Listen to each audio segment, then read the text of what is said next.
Hi, happy Thursday, everyone. I am Marlia Finch. I am the Supplemental Programs Director here at the Department of Education. That means I get to oversee all the grants, especially fresh fruit and vegetable. I oversee the professional development and training coordinator, farm to school efforts, and communications and marketing. So that's a little about what I do here at the state office. And without further ado, we will dig right into the fresh fruit and vegetable program. And again, this should be a review for most of you, just as a nice reminder. So these are the priorities of the department: student readiness, academics, and educators.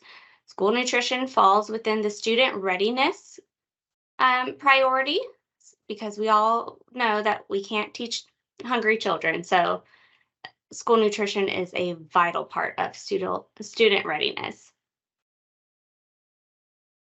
Our mission statement here for the school nutrition team is to develop extraordinary school nutrition professionals and provide strategies to increase consumption of healthy school meals. So that is where you guys come in. And we are here to support everything that you do day in and day out to help feed those kiddos. Our objectives for this startup training is to understand the importance of the Fresh Fruit and Vegetable Program, FFVP. You'll probably be tired of me saying that by the end of this training. It is a mouthful. And we are going to learn how to implement the program at your sites or other creative ways that you've picked up along the way to implement your programs over the years. Walk through how to submit your monthly claims because those are important, seeing that this is a reimbursement program.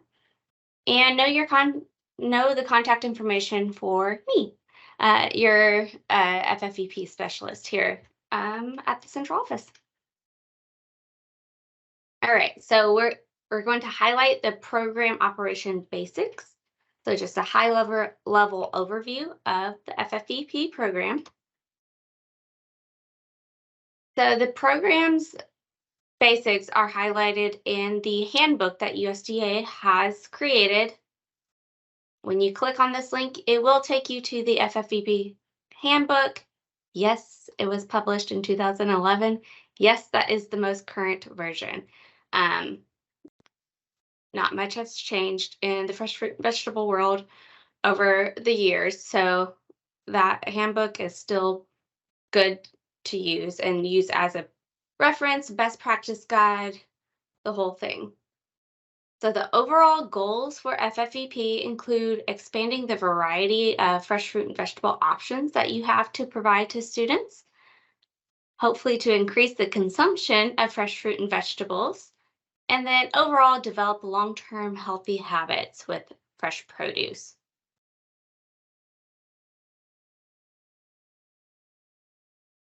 Okay, so how will FFVP operate this school year?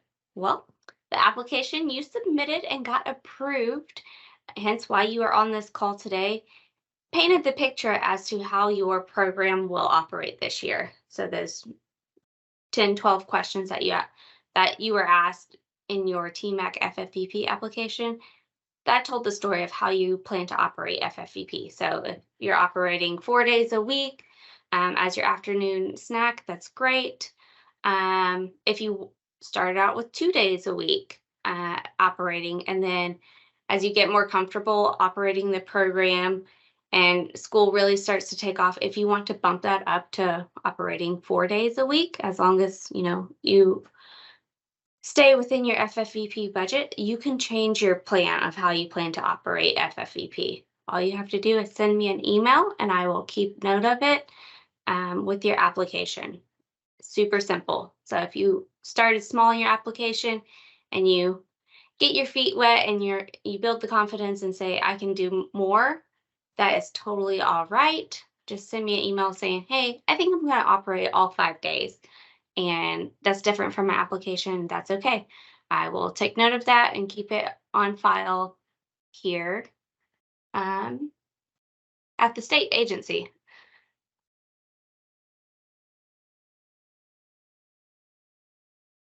All right, so we know how we're going to operate. Well, what can be served with the fresh fruit and vegetable program? Well, hence the name, fresh fruit and vegetables, not canned, not frozen or dried. So we really want to hone in on the natural fresh fruit and vegetables to offer to students.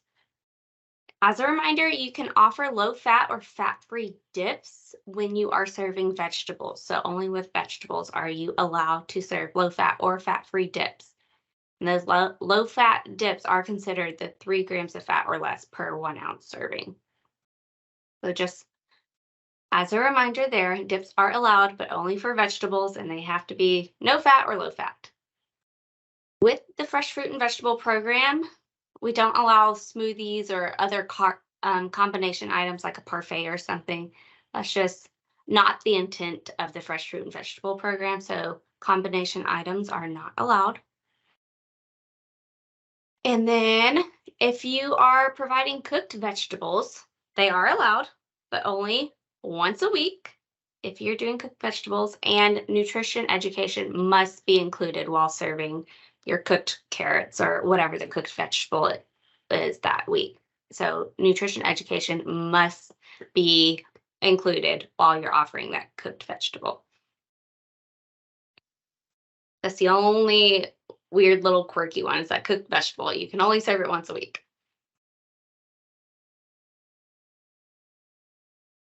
Okay, so we know what we can serve. Now, when can we serve it?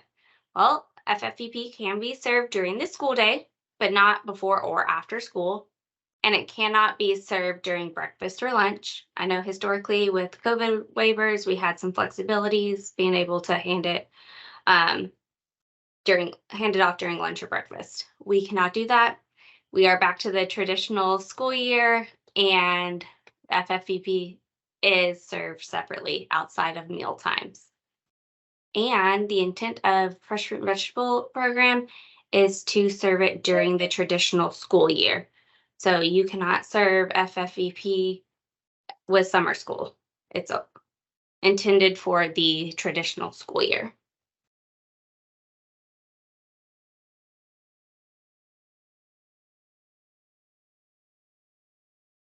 All right. So who can receive fresh fruit and vegetables? Well, all the children that are considered enrolled in that approved site are eligible to receive those fresh fruit and vegetable items. So the pre-K through 12, pre-K through 6 enrollment, they are eligible to receive those um, FFVP products. Also, teachers who are in the classroom that participate as a role model and really encourage the students to try the new fresh produce items, they're able to try a fresh produce item as well with the kiddos. It is not intended for parents or community members or other school personnel. So if there's a PTO meeting at the end of the day and they see you serving your FFVP snack option, they cannot come get their own snacks out of your FFVP trays and baskets. It's intended for the students.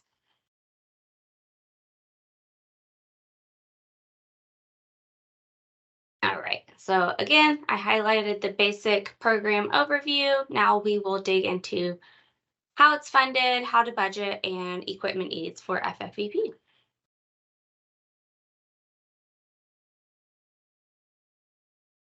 All right, so how is FFVP funded? You will notice 2 allocation periods in TMAC when you go to look at your FFVP funds. There are 2 allocation periods. The first one starts July 1 through September 30th. So that gets you started with school.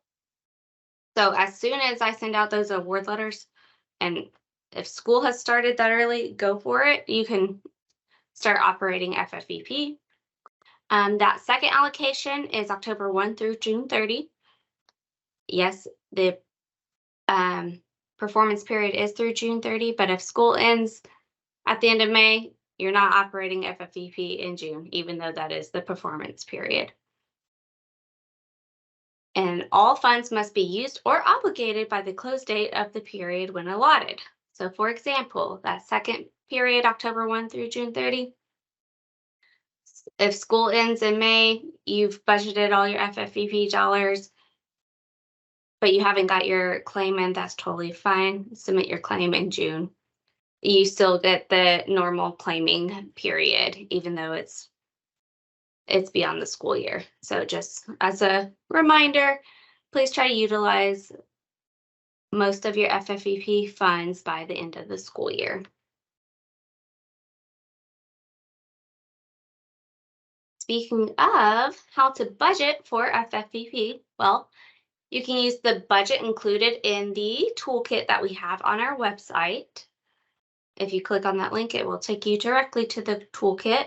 I can also attach it to the recap email so you have it as an actual Excel file for your own records when I send out the recording, the PowerPoint, and then I can attach the toolkit as a separate attachment as well, just so it's easier to access for you. So you will have all FFVP items in one email.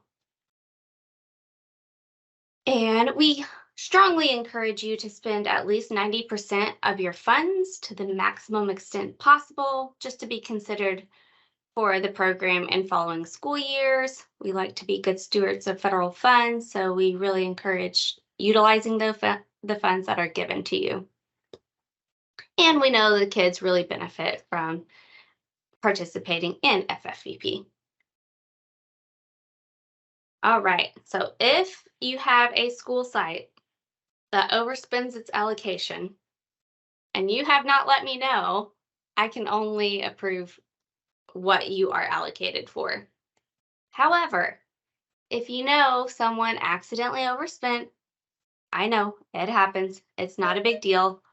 All you have to do is reach out to me and I will work with you as to how we can cover those additional expenses. Either we will reallocate funds from a different site that you may have, or if I have any additional funds laying around from other people not using funds, or however I may have acquired additional funding, I will use those to help cover any overspending.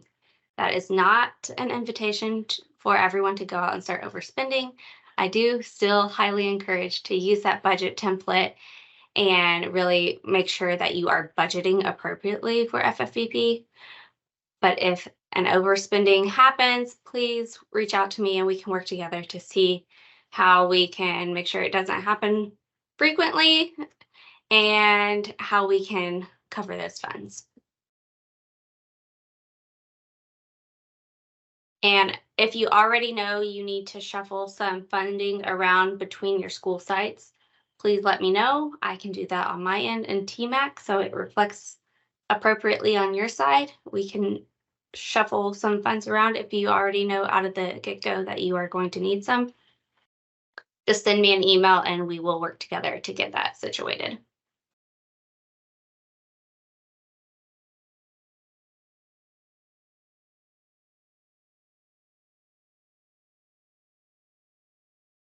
All right, so how to spend your grant dollars. Well, we have operating costs and administrative cost. So things that will fall under to that operating cost category are obviously your food items, non-food items like your serving bowls, trash cans, napkins, overall paper products, delivery charges, your direct labor, so your staff that's preparing the fresh fruit and vegetable items, those that are serving, those that are cleaning. Also, your indirect labor costs, so the staff that are planning the FFVP items or submitting the claims, maintaining records, that sort of thing, also can fall under operating costs for this program. And you'll see how that's broken down in TMAC in just a little bit. We also have administrative costs in FFVP if you decide to use them. If you do decide to use funds towards administrative costs, you will not be allowed to spend more than 10% of your total allocation and consider it an administrative cost.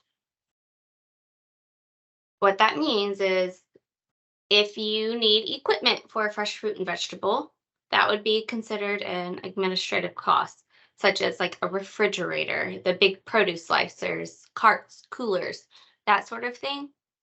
The larger, more durable equipment, those are allowable costs. However, those bigger items must be approved by me prior to purchasing them.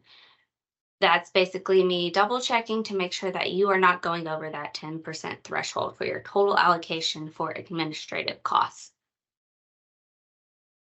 So then also you could consider your indirect labor, so staff planning, those submitting claims, the maintaining records as administrative costs for FFVP. However, I will caution you, if you do go that route, you may end up getting emails from me towards the end of the school year saying, "Hey, you've already reached your 10% threshold. Can you move those indirect labor costs under the operating costs?" So I really encourage just to go ahead and stick to operating costs for those indirect labor items to make things easier so you don't have to move your claiming items around once you get close to that 10% threshold for that admin costs. And if that did not make sense, please call me and I will walk you through it. It's not as hard as it sounds. It was kind of a tongue twister there. Okay, so I know I've talked about FFVP equipment. So where to start? So assess your equipment needs. What do you need to have a great FFVP program at your site? Do you need a refrigerator or do you need some coolers to take those produce items to classrooms? If so, that's totally fine. Just type up an email and say, "Hey, we would like this. I'll approve it." And then you can use your FFVP dollars for those equipment needs. But I do just want to remind you, the approval must be before you procure items. I do have kind of an email template of the things I need in your justification when submitting that request for equipment for FFVP. And yes, so I'll touch on this on the next slide about how much I can cover for the equipment. So if you need a refrigerator, but it's being split between the lunchroom and FFVP, I could only cover half of it or whatever the allocation is that you're actually using it just for the fresh fruit and vegetable program. And it's good to consider your equipment needs at the beginning of the school year, since you do have that 18% you have to use before the end of September, since those funds do not roll over. So I always highly encourage to get your equipment needs in at the beginning of the school year in that first allocation.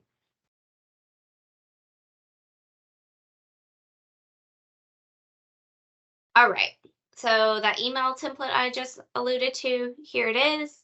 Basically, when you are requesting equipment for FFVP, so to spend those administrative dollars, I need to know why you need this equipment, why your current equipment is not adequate, how will you ensure this equipment is only used for FFVP, or if you'll use it for other school programs, how you plan to prorate that cost. So is it a 50-50 split? Is it 75-25? Just make sure you write that out in your justification, and a good reminder of how many times you will be serving FFVP per week.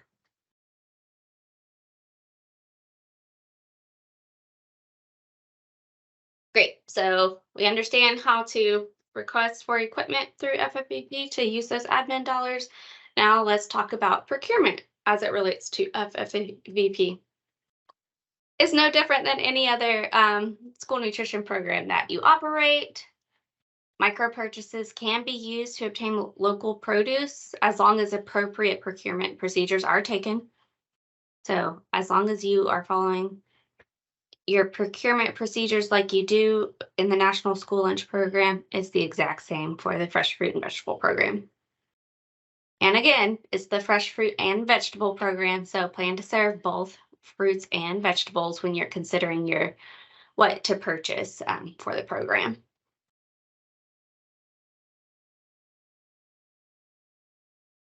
All righty. So what records need to be maintained to back a monthly claim? Well, your invoices for operating expenses, so your produce, your supplies, your labor costs.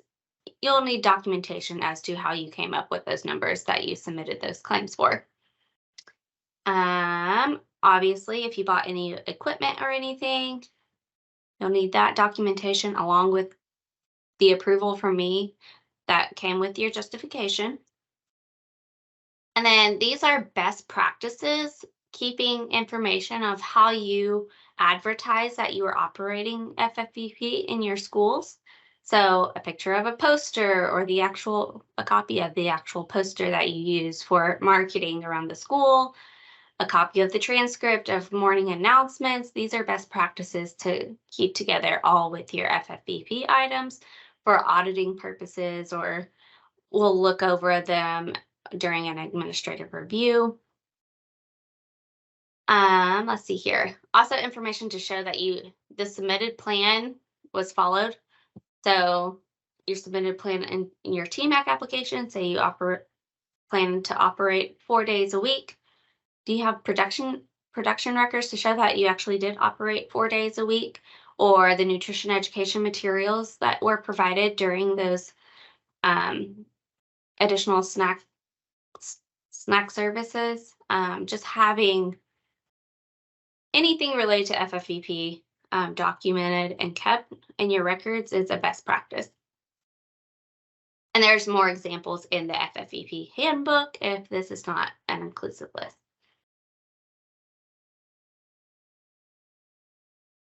All right, so we know how to operate the program. We know how to buy things for the program. Now let's get reimbursed. Let's learn how to submit claims in TMAC.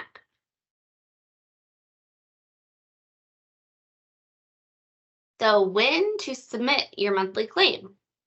Well, just like any other meal program you may operate, it's encouraged to submit the monthly claim within 30 days of the claim month. For example, it's encouraged to submit your August claim by the end of September, so that 30-day mark. However, you do have 60 days to claim. So that August claim could technically be claimed in October, since that's still within the 60-day mark. However, the quicker you submit your monthly claim, the quicker you will be reimbursed. So again, we definitely encourage to submit your claim within that first 30 days after your claim month. And this is a big one. I cannot stress enough to you that you are only allotted one late claim per 36 months across all programs. So that includes lunch claims, breakfast, snack, SSO, FFVP, all the claims. You only get one freebie for one late claim. I do not encourage you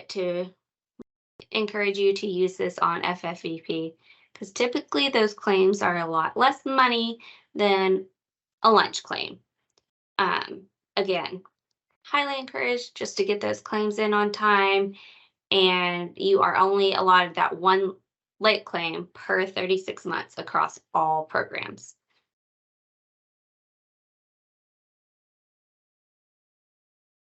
Okay, so what do you include in your monthly claim? Well, I'm going to see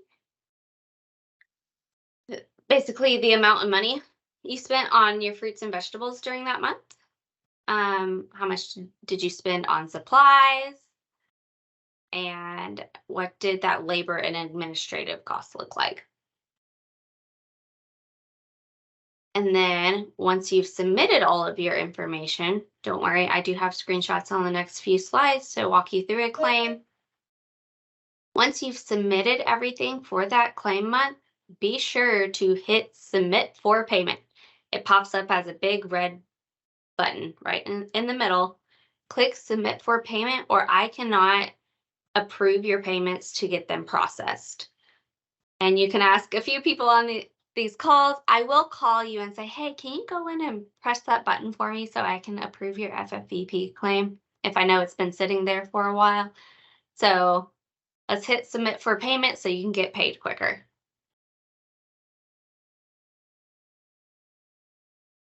All right, so now we will walk through the claim process. Obviously, these are screenshots from TMAC. So when you go into TMAC, you see your claims up at the top. You click claims and you will click FFVP claim.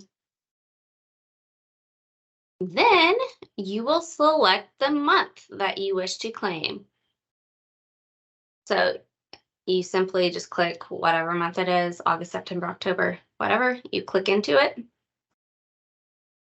And then your claim will give you 3 different categories of items to claim under. So obviously your produce items are going under the fresh fruit and vegetable costs. And then, like we've talked about before, your operational costs, your paper goods, your labor, both indirect and direct, can go under operational cost. And then you have your administrative costs. So the bigger equipment items, or if you do choose to do indirect labor under admin costs, that's where that would go. All right, so typically people start with their fresh fruit and vegetable items. When they're submitting their claims, you click into fresh fruit and vegetable cost, and you can enter the items or the amount of items. So this SFA decided to itemize their claim. Totally fine. I see a bunch of different types of apples. Obviously, they were participating in Tennessee Crunch. And then we had some grapes for the month of October here. Great, cool. I know how much they spent. I know how much they bought. Great. They have their vegetables down at the bottom, celery sticks, and radishes. Cool. That is totally an acceptable way to submit your FFVP claims. Another way to do it is using a simplified claim. So if you just want to say fresh produce and list your fruits for one amount, as long as you have the documentation to back it up on your end, this is perfectly okay. I am cool with one number instead of taking the time to do itemized things. As long as you have records, either way is acceptable. So once you've completed your fresh produce items, you'll click OK. Then you'll go into your operational cost. It will divide out into personnel cost and small supplies. So with this, again, you can do however the labor looks for you. It's different for each school district. You will just simply enter it. Some people just put general labor and lump everything together. Some people will list out the employees that help maintain FFVP. And then obviously ranch, your dips, your paper products will all go under small supplies.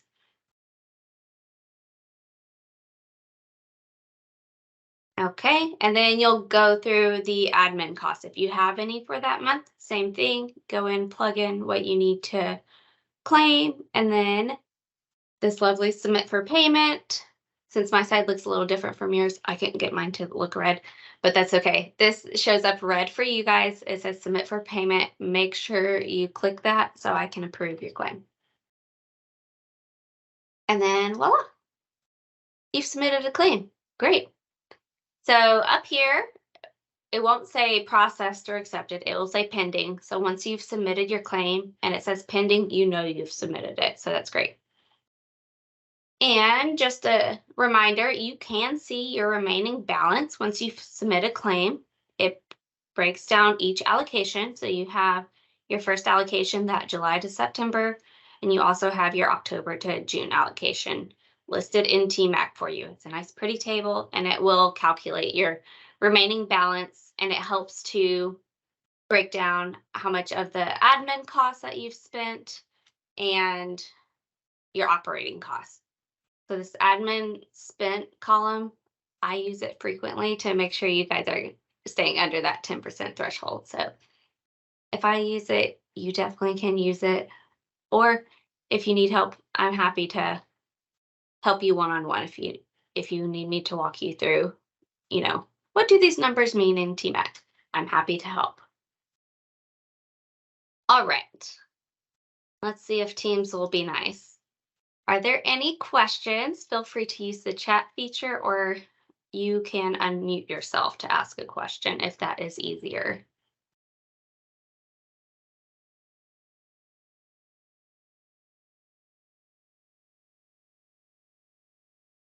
And if you get back to your desk and you're like, oh, shoot, I forgot to ask that, that is totally cool. Email me, call me. I'm happy to help. Anything in regards to FFVP. Marlia, Yes, ma'am. this is Lisa. I just in the past I've always just highlighted, to make match which fruits I used for that. But do I need to keep it with my claim? I just thought about that. I have an AR this year. I mean, because I could go back and pull it, but do I need to have it in with my claim? Is that something they'll look at that I need to worry about? Making sure I have those As- copies all together. So you're saying in your typical produce order, you just highlight your FFVP items? Yes, ma'am. Yes, ma'am. As long as you can show your documentation as to what's to back up your claim, whatever works for you best, and you can show your reviewer that, you're good. Okay. Okay. Thank you. Mhm.